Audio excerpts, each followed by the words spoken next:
Moi, en 96, j'ai 12 ans. Je reçois le guide de l'auto en cadeau de Noël et sur la couverture, le modèle le plus célèbre, la Porsche 911 de type 993. Je me suis informé sur le sujet si bien qu'aujourd'hui, j'en ai une.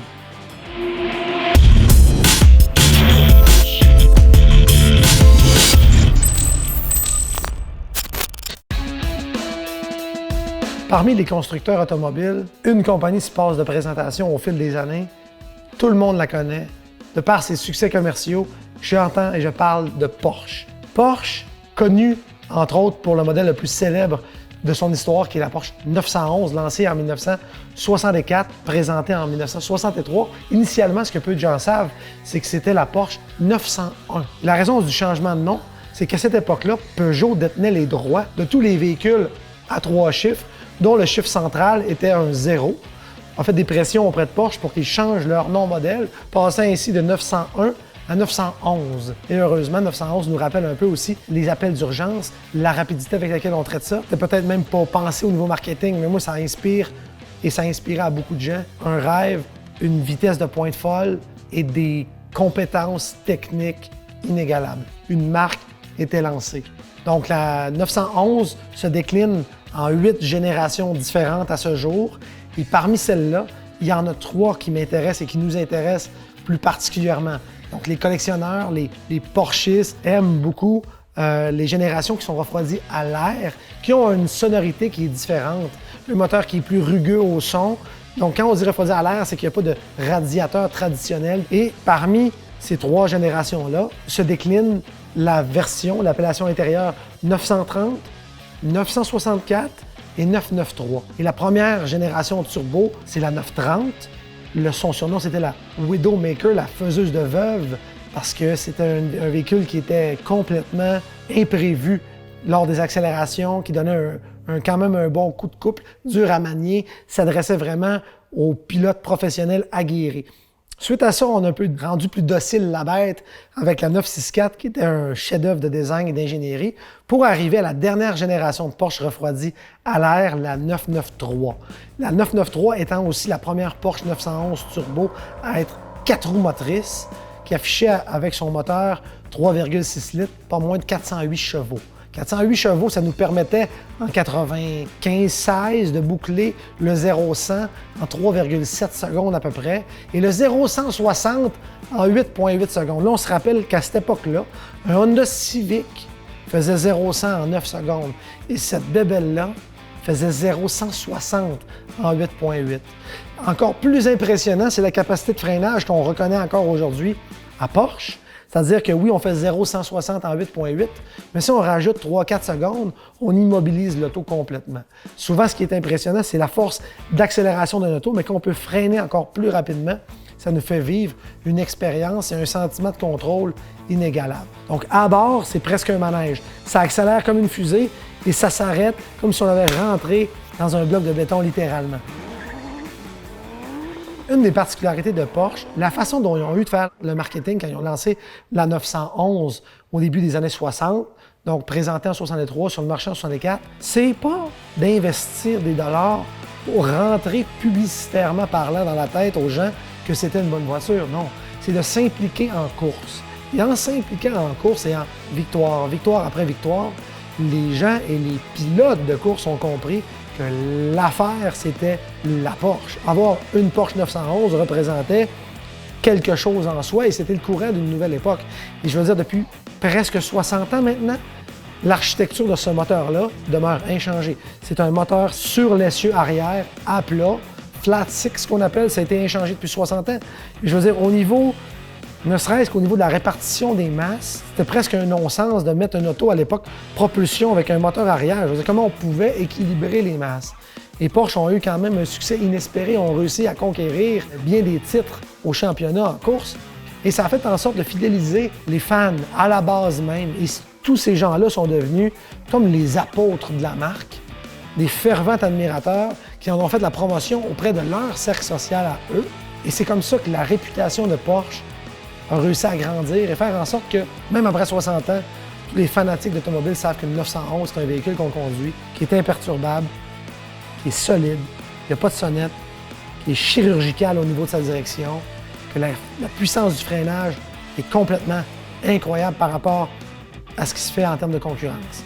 Et ça a été la devancière de ce niveau de sportivité-là pendant plus de 20 ans. Et aussi, quand même relativement accessible par rapport à d'autres. Oui, Porsche ont fait des supercars et des hypercars, mais ils ont quand même démocratisé la voiture sport pour la rendre accessible à une classe de gens moyennement aisés. Et en plus de la rendre accessible, ce qu'ils ont fait d'intéressant, c'est qu'ils ont toujours gardé 95 % du temps les places arrière. Donc, en plus de pouvoir la conduire pour aller au travail le matin, on peut aussi embarquer les enfants, bien que les places arrière sont symboliques, il n'y a pas d'adultes qui rentrent là. On peut mettre des enfants en bas âge puis aller se promener la fin de semaine pour aller faire un tour sur les routes de campagne. Donc, c'est un véhicule qu'on peut utiliser beaucoup plus fréquemment qu'un véhicule 2 places, Roadster, qu'on laisse dans le garage et qu'on peut prendre uniquement seul.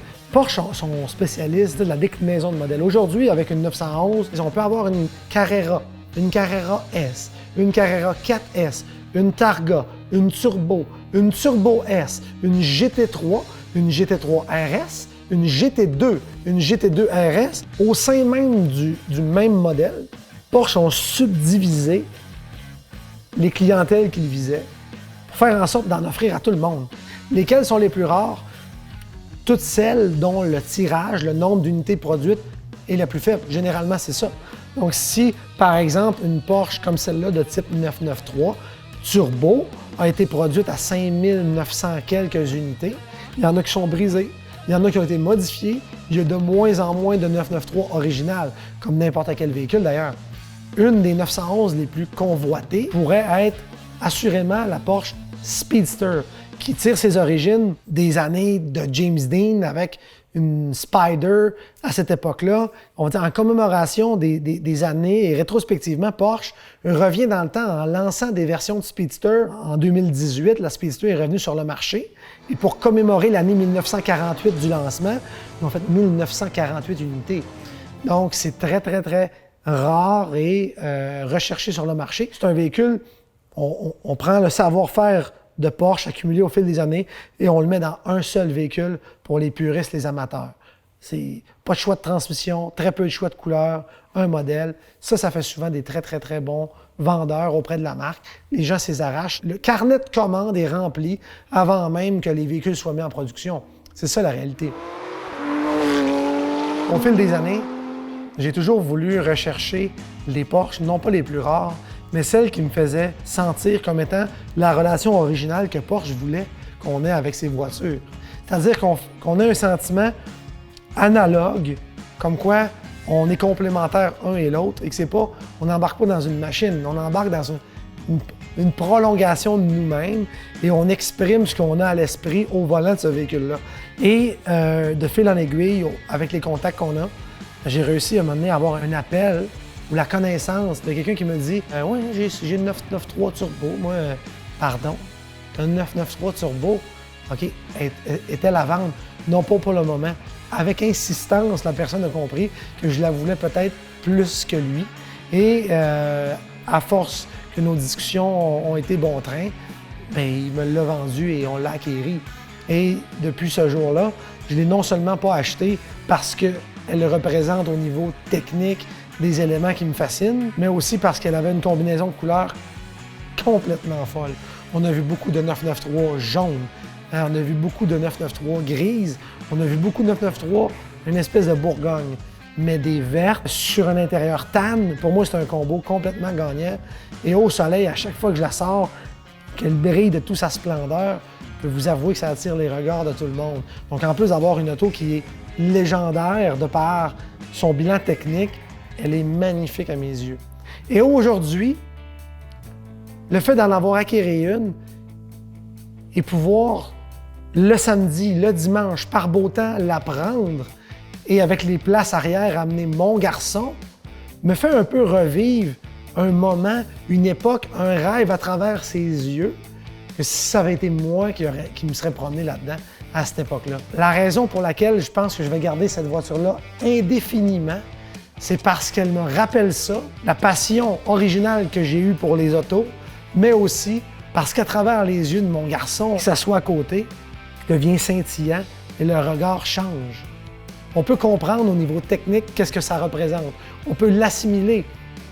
Tant qu'on n'a pas vécu l'expérience de s'asseoir dedans, on ne le saura jamais réellement. Et c'est là que ça change. Et de voir la face et le sourire de mon bonhomme quand on va se promener avec ça la fin de semaine, c'est un élément de crémage supplémentaire qui fait en sorte que cette voiture-là, je l'affectionne particulièrement.